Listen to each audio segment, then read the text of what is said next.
안녕하세요. 이번 주도 벌써 마지막 금요일이 왔어요. 매일매일 습관처럼 헌법도 오늘 잘 정리하셔서 일주일을 정말 마무리 잘 하시길 바라겠습니다. 부족하면 반복 학습도 권장합니다. 자, 오늘 문제 바로 들어가도록 하겠습니다. 자, 사례 문제고요. 기본권 문제인데요. 충돌 문제인데 이거 올해 경찰 1차 문제지만 굉장히 수준이 높았습니다. 물론 기본적인 사항을 잘 암기하시고 이해하신 다음에 매칭했으면 그래도 문제 풀 수 있는 그런 문제였지만 그래도 수준이 높았어요. 한번 정리해 볼게요. 자, 기본권의 갈등이라고 해서 두 가지 있죠. 충돌과 경합이라고 아마 학습을 많이 하실 거예요. 이거는 국가작용이 이렇게 국가가 국민에게 작용을 했을 때 이 국민에게 여러 기본권 간에 이게 서로 상이한 기본권이죠. 이는 직업의 자유, 그 다음에 재산권, 예술 이런 식으로 여러 상이한 기본권 간의 갈등 관계를 우리는 경합이 발생했다 이렇게도 얘기하고요. 충돌은요, 기본권 주체와 기본권 주체 간에 여기는 알 권리, 여기는 사생활 이런 식으로 자 기본권 주체 간의 충돌, 갈등 관계가 발생했을 때 충돌 이렇게 하죠. 영역이 다르죠. 여기는 대사인적, 여기는 대국가죠. 충돌과 경합. 이건 서로 같은 기본권이어도 관계없어요. 문제는 이걸 해결하는 방법, 이럴 땐 두 가지 있죠. 이익형량이라는 방법과 규범 조화적 해석 방법, 해석을 통한 해결 방법.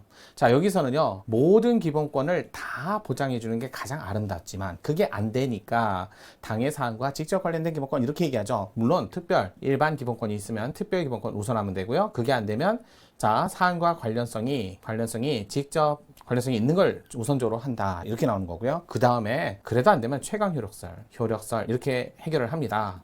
자, 이게 판례이기도 하고요. 학설의 일반적인 견해이기도 합니다. 이것도 판례. 그래서 기본권의 충돌 방법은 요거 하나만 있다? 아니에요. 이 두 가지를 종합적으로 검토해서 판단할 때도 많습니다. 자, 기본권 경합의 경합 방법은 이런 방법으로 해결을 한다는 거죠.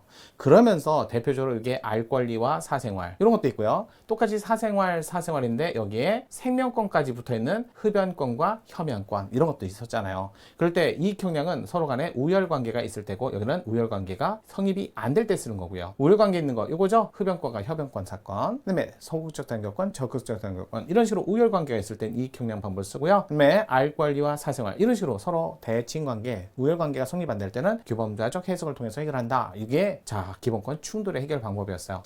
자, 이런 걸 전제로 해서 문제 한번 볼게요. 기본권 충돌이란 상이한 복수의 기본권 주체가 서로 권익을 실현하기 위하여 하나의 동일한 사건에서 국가에 대해서 서로 대립되는 기본권 적용을 주장하는 경우를 말하는데 헌법재판소는 이를 해결하기 위하여 기본권 서열 이론, 법익 형량 이론, 실제 조화 이론 이런 식으로 여러 가지 방법을 쓰고 있더라. 다음 중 헌법재판소가 흡연권과 혐연권의 충돌을 해결하기 위해서 흡연권은 사생활, 혐연권은 연기를 혐오한다 라고 해서 사생활 플러스 생명권까지 이쪽이 더 우열한 관계 있잖아요. 자, 이런 방법으로 기본권 충돌을 해결한 동일한 사례를 골라라. 자, 한 차원 높았어요. 그러니까 단순한 이거 해결해라 이게 아니라 이거와 동일한 사례를 골라라. 한번 살펴볼게요. 1번 정기 간행물 등록에 관한 법률에 피해자의 반론권과 언론기관의 언론의 자유. 그러니까 반론권은 나의 사생활을 침해당했으니까 언론의 자유는 자 표현의 자유 이런 식으로 사생활과 표현의 자유는 21조 17조 그다음에 21조 서로 대등한 관계에 있기 때문에 이거는 우열관계가 없는 거죠. 우열관계가 성립이 안 되는 거니까 이와 동일한 흡연권 협연권과 동일한 관계가 아니라는 거. 두 번째 통신비밀보호법에 위법하게 취득한 타인 간의 대화 공개하는 자를 처벌하는 경우 대화의 공개자의 표현의 자유와 대화자의 통신의 자유 이것도 사생활의 18조잖아요. 사생활 기본권 중에 하나고 표현의 자유는 21조 서로 간의 대등한 이것도 우열관계가 성립이 안 되네요. 그러니까 1번 2번은 같은 종류의 충돌 문제죠. 3번 자 3번 4번은 유니언샵이었는데 이 둘 다 일단은 유니언샵 판례는 다 합헌이었어요. 다만 유니언샵의 협정 체결 용인하고 있는 노동조합 노동관계조정법에 의한 노동조합의 적극적 단결권과 근로자의 단결하지 아니할 자유 이게 소극적 단결권. 자, 적극적 단결권은 33조에 있고요. 소극적 단결권은 10조나 21조에 따라서 이 둘 간에는 우열 관계가 성립이 되잖아요. 그러니까 이거는 흡연권과 혐연권의 관계가 성립이 되는 거지요. 아이고 이게 맞네요. 3번이 같은 종류의 충돌 문제였습니다. 그에 반해서 유니언샵 똑같은데 노동조합 관계조정법에 노동조합의 집단적 단체적 단결권과 근로자의 개인적 그래서 단체적 단결권 개인적 단결권 둘 다 단결권 그러면 대등한 관계잖아요. 우열관계 아니잖아요. 그러니까 1번, 2번, 4번은 우열관계가 없는 대등한 관계에서 조화적 해석 방법을 통해 해결을 해야 되지만 3번은 우열관계를 전제로 하는 이익형량 방법이다라는 것을 알 수가 있었습니다. 따라서 정답은 3번이었어요.